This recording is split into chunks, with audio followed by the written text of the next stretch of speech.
Hello friends, आप सबका कक्षा 9 विज्ञान विषय के अध्याय 7 में हार्दिक स्वागत है। इस चैप्टर की ऑलरेडी 2 क्लासेस हो चुकी है, जिनकी लिंक वीडियो के डिस्क्रिप्शन में है, वहां जाकर आप उन क्लासेस को देख सकते हैं।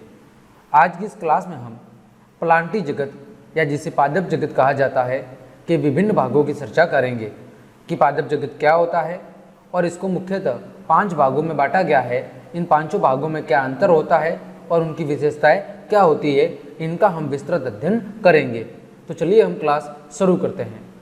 देखें, सबसे पहले हम बात कर रहे हैं प्लांटी जगत के जीवों के वर्गीकरण का आधार क्या है, किस आधार पर पादप जगत को 5 भागों में बांटा गया है, उनका आधार क्या है, उस आधार की चर्चा करेंगे।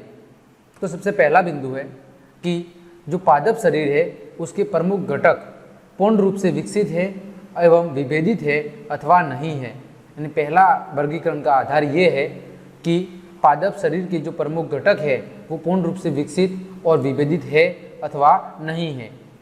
विभेदित का मतलब है कि उनके शरीर का बंटवारा हो सकता है या नहीं हो सकता, यानी उनका शरीर विभिन्न भागों से मिलकर बना है अथवा नहीं बना है। दूसरा आधार है वर्गीकरण का अगला स्तर पादप शरीर में जल और अन्य पदार्थों का संवहन करने वाले विशिष्ट ऊतक, जिसे हम कहते हैं संवहन ऊतक, वो संवहन ऊतक की उपस्थिति के आधार पर किया गया है कि पादपों में संवहन ऊतक उपस्थित है अथवा नहीं। ये वर्गीकरण का दूसरा आधार है। तीसरा आधार है पौधों में बीज धारण की क्षमता है अथवा नहीं है। पौधों में बीज धारण की क्षमता है अथवा नहीं है, यानी उन पौधों में बीज होते हैं अथवा नहीं होते। और अगला बिंदु है कि बीज धारण की क्षमता अगर है तो फिर बीज फल के अंदर विकसित है अथवा नहीं। अगला बिंदु क्या है कि अगर बीज धारण की क्षमता है तो फिर बीज का विकास कहाँ हो रहा है, फल के अंदर हो रहा है अथवा बाहर हो रहा है। तो इन 4 आधारों पर पादप जगत का वर्गीकरण 5 भागों में किया गया है। अब हम बारी बारी से एक एक का अध्ययन करेंगे।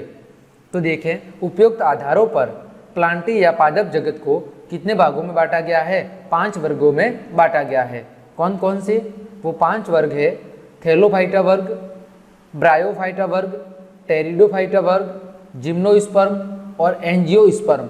ये 5 वर्ग है जिन्हें जो किसके पादप जगत के प्रमुख 5 वर्ग है। ठीक है, यानी पादप जगत को इन 5 वर्गों में बांटा गया है। आपके सामने एक चार्ट भी दिया हुआ है जिसमें पादप है। पादप को देखो, पादप शरीर बिना विभेदन के, यानी जिसमें विभेदन की प्रक्रिया नहीं होती है, उसे क्या कहा जाता है? थैलोफाइटा समूह। फिर पादप शरीर विभेदन वाले, उनको 2 भागों में बांटा गया है। एक बिना संवहनी ऊतक के, उनको ब्रायोफाइटा, एक संवहनी ऊतक सहित जिनमें उपस्थित होते हैं संवहनी ऊतक, उसको फिर से 2 भागों में बांटा गया है। एक बीज रहित जिसको टेरिडोफाइटा कहा जाता है और दूसरा बीज उत्पादित करने वाले पौधे जिनको फेनरोगैम कहा जाता है। फेनरोगैम को फिर से 2 भागों में बांटा गया है। एक नग्न बीजी और एक फलों के अंदर बंद बीज वाले। नग्न बीजी को कहा जाता है जिम्नोस्पर्म और फलों में बंद बीज वाले पौधों को कहा जाता है एंजियोस्पर्म।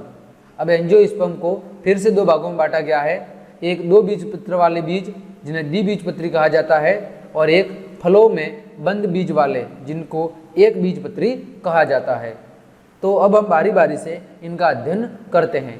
सबसे पहले बात कर रहे हैं थैलोफाइटा समूह की।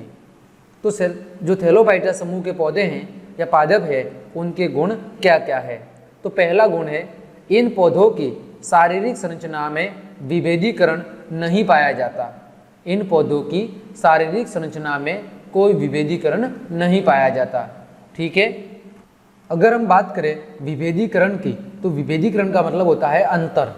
मतलब इस समूह के जितने भी पेड़ पौधे हैं उनकी शारीरिक संरचना में कोई अंतर नहीं पाया जाता, सबकी शारीरिक संरचना एक जैसी ही होती है। इस वर्ग के पौधों को सामान्यतः शैवाल कहा जाता है। क्या कहा जाता है? शैवाल कहा जाता है। और ये पौधे कैसे होते हैं? ये जलीय पौधे होते हैं। ठीक है, ये 3 प्रमुख आपको विशेषता याद रखनी है। उदाहरण की बात करें, यूलोथ्रिक्स, स्पाइरोगोइरा, कारा इत्यादि, जैसे आपको चित्र में दिख रहे होंगे, ये अल्वा, स्पाइरोगोइरा, यूलोथ्रिक्स और क्लेडोफोरा। अब देखो स्पेरोगोरा में क्या है, कोशिका भित्ति है, क्लोरोप्लास्ट है, फिर ये पायरिनोइड है, केंद्रक है और जीव द्रव्य है। ये सारी संरचनाएं इस समूह के पेड़ पौधों में या पादपों में पाई जाती है। आगे बढ़ते हैं हम। दूसरा है ब्रायोफाइटा समूह के जीवों के गुण, कि इस समूह के अंदर जो पादप आते हैं उनकी विशेषताएं क्या होती है। तो इस प्रकार के पौधे जलीय और स्थलीय दोनों होते हैं। ब्रायोफाइटा समूह में जो पादप है वो जलीय भी होते हैं और स्थलीय, यानी पादप जब पानी के अंदर भी रह सकते हैं और स्थल पर भी वो जिंदा रह सकते हैं। इसीलिए इन्हें पादप वर्ग का उभयचर कहा जाता है। क्या कहा जाता है? पादप वर्ग का उभयचर, क्योंकि इस समूह के पादप जलीय और स्थलीय दोनों ही प्रकार के होते हैं। यह पादप तना और पत्तों जैसी संरचना में क्या होता है? विभाजित होता है। इस समूह के जो पादप है वो तना और पत्तियों जैसी संरचना में क्या होते हैं? विभाजित होते हैं। इनमें पादप शरीर के एक भाग से दूसरे भाग तक जल और दूसरी चीजों के संवहन के लिए कोई विशिष्ट उत्तक नहीं पाए जाते, यानी इनमें संवहन उत्तक कैसे होते हैं? अनुपस्थित होते हैं। ठीक है, ये तीन विशेषताएं प्रमुख। उदाहरण है मॉस या जिसे फ्यूनेरिया और मार्केसिया, ये ब्रायोफाइटा समूह के उदाहरण है। जैसा आपको चित्र में दिख रहा होगा, रिक्सिया, मार्केसिया और फ्यूनेरिया ये कुछ इस समूह के पादपों के उदाहरण हैं। आगे बढ़ते हैं।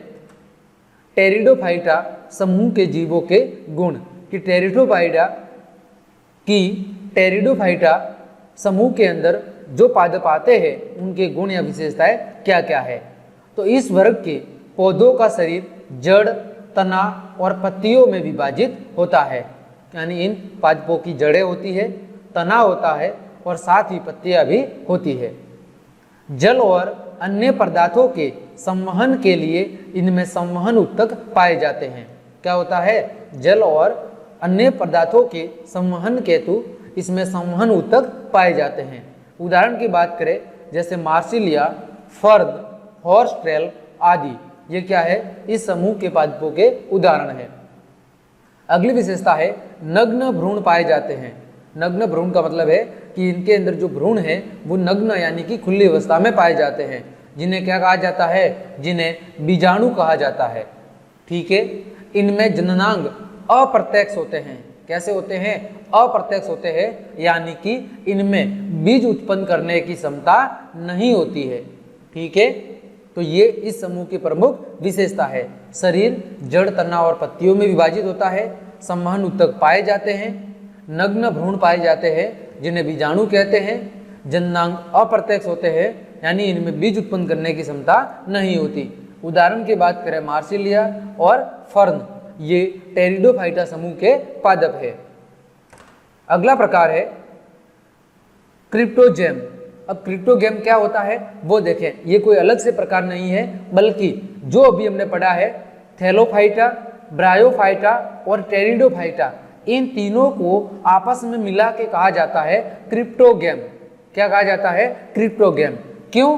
क्योंकि इनमें जो जननांग है, जनन के लिए जो अंग है वो कैसे होते हैं? वो प्रत्यक्ष कैसे होते हैं? अप्रत्यक्ष होते हैं। यहाँ पर लिखा हुआ है गलती से, क्या लिखे होते हैं? अप्रत्यक्ष होते हैं, यानी कि इनमें बीज उत्पन्न करने की क्षमता नहीं होती है। ठीक है, क्रिप्टोगेम वे जीव है या वे पादप है जिनमें जो जननांग है वो क्या होते हैं? अप्रत्यक्ष होते हैं और इनमें बीज उत्पन्न करने की क्षमता नहीं होती। अतः ये क्या कहलाते हैं? क्रिप्टोगेम कहलाते हैं। कौन कौन से? थैलोफाइटा समूह के पादप, ब्रायोफाइटा और टेरिडोफाइटा समूह के जो पादप है वो सारे पादप क्रिप्टोगेम के अंतर्गत कहे जाते हैं। कारण क्या है? क्योंकि इनके जननांग कैसे होते हैं? अप्रत्यक्ष होते हैं और इनमें बीज उत्पन्न करने की क्षमता नहीं होती है। अगला प्रकार है फेनरोगेम। ये चौथा प्रकार है फेनरोगेम। तो वे पौधे जिनमें जनन उत्तक पूर्ण रूप से विकसित और कैसे होते हैं? विभेदित होते हैं, और जनन प्रक्रिया के बाद इनमें बीज उत्पन्न करने की क्षमता होती है, वे क्या कहलाते हैं? वे फेनरोगेम कहलाते हैं। वे क्या कहलाते हैं? फेनरोगेम। यानी कि इनके अंदर जो जनन अंग है वो पूर्ण रूप से प्रत्यक्ष और विकसित होते हैं। इसी कारण इनमें बीज उत्पन्न करने की क्षमता होती है। इसी कारण इनको क्या कहा जाता है? फेनरोगैम कहा जाता है। अब इसके अंदर कौन कौन से दो भाग शामिल है? एक जिम्नोस्पर्म और एक एंजियोस्पर्म। तो ये दोनों प्रकार किसमें शामिल है? फेनरोगैम में। अब हम पढ़ते हैं कि टेरिडोफाइटा और फेनरोगैम में मुख्य अंतर क्या है। तो अभी हमने देखा था कि जो टेरिडोफाइटा समूह के जीव है इनमें जननांग कैसे होते हैं? अप्रत्यक्ष होते हैं। इस कारण से बीज उत्पन्न करने की क्षमता नहीं होती है। ठीक है, जननांग कैसे होते हैं? अप्रत्यक्ष होते हैं। उदाहरण क्या है? वही टेरिडोफाइटा। इसमें कौन कौन से और शामिल है? तो थैलोफाइटा और ब्रायोफाइटा, ये इसी समूह के अंतर्गत गिने जाते हैं। दूसरा है फेनरोगैम। तो इनमें जनन प्रक्रिया के बाद क्या होते हैं? बीज उत्पन्न होते हैं, यानी ये जनन प्रक्रिया के बाद बीज उत्पन्न करते हैं। इनके अंदर जो जननांग है वो जनन उत्तक पूर्ण रूप से कैसे होते हैं? विकसित होते हैं। उदाहरण क्या है? तो जिम्नोस्पर्म और एंजियोस्पर्म वर्ग के अंतर्गत जो भी पादप आते हैं वो फेनरोगैम के अंतर्गत गिने जाते हैं। फिर लिखा हुआ है बीजाणु, कि बीजाणु क्या होता है? तो थैलोफाइटा, ब्रायोफाइटा और टेरिडोफाइटा में नग्न भ्रूण पाए जाते हैं। कैसे पाए जाते हैं? नग्न भ्रूण, यानी उनके ऊपर किसी भी प्रकार का कोई कवच नहीं होता, वो खुले रूप में पाए जाते हैं। जिन्हें क्या कहा जाता है? जिन्हें बीजाणु कहते हैं। क्या कहते हैं? बीजाणु। या हम कह सकते हैं कि नग्न भ्रूण वाले बीजों को क्या कहते हैं? बीजाणु कहते हैं। आगे बढ़ते हैं हम जिम्नोस्पर्म। तो देखिए, यह शब्द दो ग्रीक शब्दों एक जिम्नो और एक स्पर्मा से मिलकर बना है। कितने शब्दों से? दो शब्दों से, एक जिम्नो और एक स्पर्मा। जिम्नो का अर्थ होता है नग्न और स्पर्मा का अर्थ होता है बीज। क्या होता है? जिम्नो का अर्थ होता है नग्न और स्पर्मा का अर्थ होता है बीज, यानी इन्हें नग्न बीजी पौधे कहा जाता है। क्या कहा जाता है? नग्न बीजी पौधे कहा जाता है। ये पौधे बहुवर्षीय सदाबहार और कैसे होते हैं? काष्ठीय होते हैं, यानी काष्ठ के रूप में इनकी संरचना पाई जाती है, अलग अलग भाग होते हैं। अब नग्न बीजी का मतलब क्या है? कि इनके जो बीज है वो बीज जनन प्रक्रिया के बाद इन पादपों के द्वारा विकसित किए जाते हैं, यानी इनमें जननांग पूर्ण रूप से कैसे होते हैं? विकसित होते हैं। और इन पादपों के द्वारा क्या किए जाते हैं? जनन प्रक्रिया के बाद बीज उत्पन्न किए जाते हैं। अतः इन्हें नग्न बीजी पादप या पौधे कहा जाता है। उदाहरण की बात करें तो पाइनस और साइकस, ये दोनों ही जिम्नोस्पर्मी पादप के अंतर्गत गिने जाते हैं। अगला प्रकार है एंजियोस्पर्म समूह। अब एंजियोस्पर्म क्या होता है? तो यह शब्द भी दो ग्रीक शब्द एंजियो और स्पर्मा से मिलकर बना है। किससे बना है? एंजियो और स्पर्मा से मिलकर बना है। एंजियो का मतलब होता है ढका हुआ और स्पर्मा का मतलब होता है बीज। कि इन पौधों के जो बीज है वो फलों के अंदर ढके होते हैं, जबकि जिम्नोस्पर्म के जो बीज है वो नग्न अवस्था में पाए जाते हैं। वो किसी फलों के अंदर मौजूद नहीं होते, बल्कि खुली अवस्था में पाए जाते हैं। ठीक है, तो ये दोनों में अंतर है। अगला बिंदु है, इनके बीजों का विकास अंडाशय के अंदर होता है। कहाँ होता है? अंडाशय के अंदर होता है, जो बाद में क्या बन जाते हैं? फल बन जाते हैं। इसी कारण इनको पुष्पी पादप भी कहा जाता है। क्या कहा जाता है? पुष्पी पादप भी कहा जाता है। आगे बात करें, इनमें भोजन का संचय या तो बीज पत्रों में होता है या फिर भ्रूणपोष में होता है। अगला बिंदु, बीज पत्रों की संख्या के आधार पर इनको दो भागों में बांटा जाता है। कितने भागों में? दो भागों में। जो एक बीज पत्र वाले पौधे हैं उनको एक बीज पत्री, और जो दो बीज पत्र वाले पौधे हैं उनको द्विबीजपत्री कहा जाता है। ठीक है, अब ये क्या होता है? अभी हम आगे पढ़ते हैं कि एक बीजपत्री और दो बीजपत्री पौधे क्या होते हैं। एंजियोस्पर्म के अंदर एक बीजपत्री पौधों के उदाहरण है पैफियोपेडिलम और द्विबीजपत्री के उदाहरण है आइपोमिया। जैसे आपने कुछ बीज देखे होंगे तो बीजों के जैसे चना है तो चने के बीज के दो भाग होते हैं, आप उसको दो भागों में बांट सकते हो।